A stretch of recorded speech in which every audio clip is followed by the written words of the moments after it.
the Manic Miner for Manic Mining, and tonight we've got a very quick and brief update on our Sub-Zero cooling project.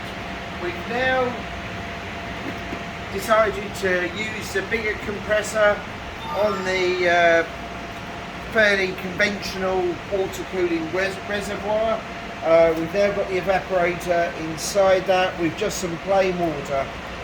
Do you want to just put the gun on there, on the temperature, the thermometer gun there, Babiaga, and you can see.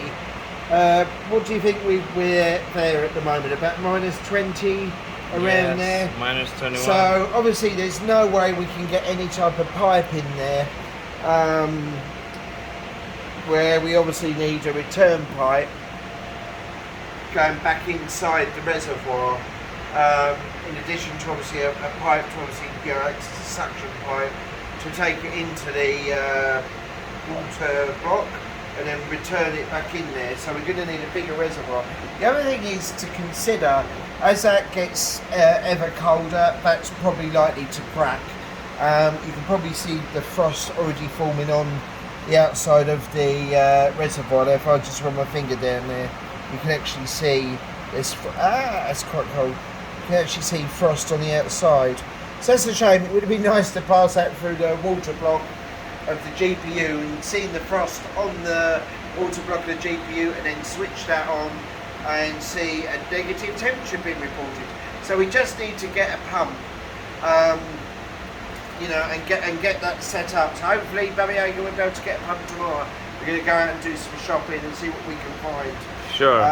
Because nothing's arrived yet, but we've ordered online and we want to get on with it. So you can see how much frost I've got up there now.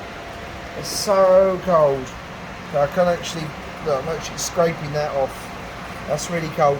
Another interesting thing we were looking into, in all seriousness, the antifreeze freezes at about minus 50. So that's water, and we'll let that, I mean that's only been on about 30 minutes.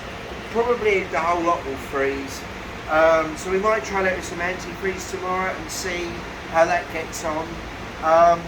That's quite doable. I think a conventional fridge freezer, the freezer part, will do about minus 22 around there. So it's not strong enough to do antifreeze, but we should be able to freeze antifreeze, I should think. With the other cascade system we're building, which will do minus 50, which is a compressor that reduces it down to say minus 25, the next compressor will do minus 60, and the third compressor will do like minus 100 to 150, we're hoping. We looked into it, and Jack Daniels actually freezes at about minus 114. So I don't think it's, you know, there's many people that have managed to freeze Jack Daniels, but we should be able to freeze that with our cascade system. These are just what they call single stage compressors. Cascade is multiple compressors to keep reducing the temperature down lower and lower. So that's probably about the most powerful single stage compressor you can get. And as I said, I'm quite worried that that's going to crack that imminently. So we'll probably have to turn that off, leave it to run while we're here, because that's going to make a mess everywhere. But it's certainly, you know, very, very, very icy cold. Obviously we've still got the Team Ton or Ton coin logo on there. Hansen kind of modified that. I don't think we got that last night. I don't think that comes well across on the camera. So that's nice to see. And then for our multiple card chilled water cooling system for multiple cards for mining, we're just in the process of modifying this AC, which has a nice big compressor at the bottom. I don't think you can see that. We'll have to take that apart so you can see that. But basically this is again the evaporator, and that gets down to, you know, minus 40, minus 50, and then this fan will spin, and then that will draw the hot air in from here and pass it through the evaporator, and that will give you 16 degrees this side. So that's how ACs work.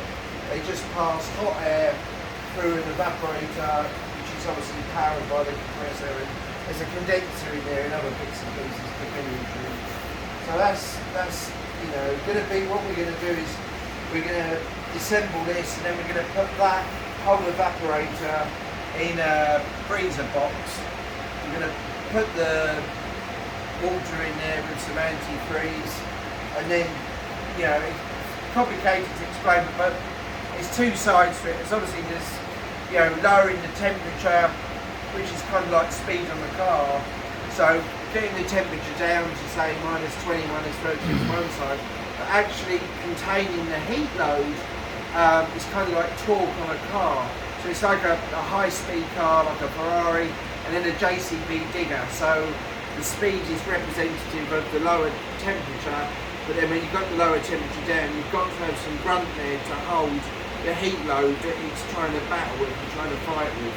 So this has got grunt. These guys with those compressors, they can get the temperature down, but they can't hold it. So they can hold probably the heat load from a single card or a double card. The little guy maybe one card, or if it's a very small card, the big guy will hold that 1070, I should think. But it wouldn't hold, probably 2 cards or 3 cards, certainly not 8 cards. But when you get into bigger ACs, they will get the temperature down and they will hold it.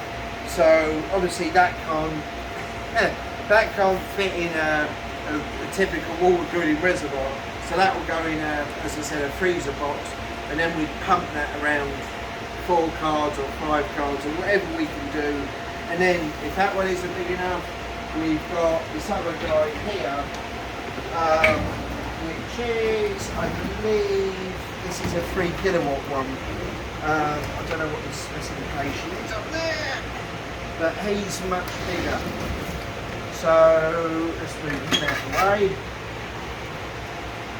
Yeah, we'd be able to get this fella disassembled, and he might do 6 cards, depending on what the cards are and the heat load again. They'll get the temperature down, but they need to hold, the heat output. Back to, the principle why the little mini fridges don't work if you put a PC in it. They're designed to just cool something down. A loaf of bread doesn't get hotter when you put it in. The loaf of bread only gets colder, that's why the fridge works. A PC is always outputting heat, so that will never work in a mini fridge. But these guys, are strong enough to cope with a heat load because they're designed to put in hot air all day long and cool it down, and typically it would suck in, 28 degrees ambient and pump out maybe 14 degrees chilled. So that's obviously the plan. We'll put the evaporators in a box with liquid in it, possibly antifreeze, depending on how low they go, and then we'll pump that round 8 cards. And that's what the finished system will be like. It will be like a unit like this, with some pipe work going up to a miner with 8 cards. And as I said, that's just for overclocking and getting some insane, overclock speeds. But you don't really want to go down to like 10 degrees or lower, because then we'll have condensation on the pipes. So we would only dial it in, we'd put a sensor in there so that it couldn't really go below 15. So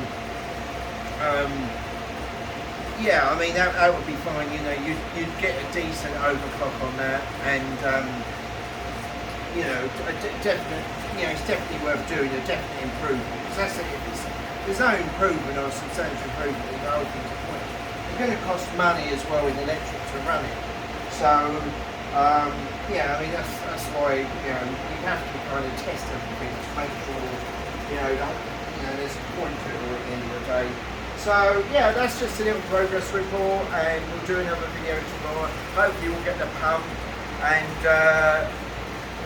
we'll hopefully do some more testing over there, and we'll hopefully get one of these freezer boxes, and that same pump can be used for that. Probably we can use the other pump, because it was the other pump had to be submerged in like a bucket.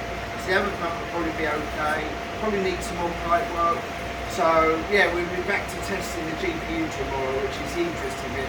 This is, all very nice and all the rest of it, but we want to get, some figures up on the screen. We want to see how the card is, improving in terms of speed as a result of all this. It's all very well in theory, but we want, the reality of, all the improvement for all our hard work. So, yeah, thanks very much for all the comments on the YouTube videos I put up. It does encourage us to try and, work harder, to keep trying to do videos every night, and don't forget to subscribe, and just like to wish everybody a nice weekend, and see you on the next video, folks.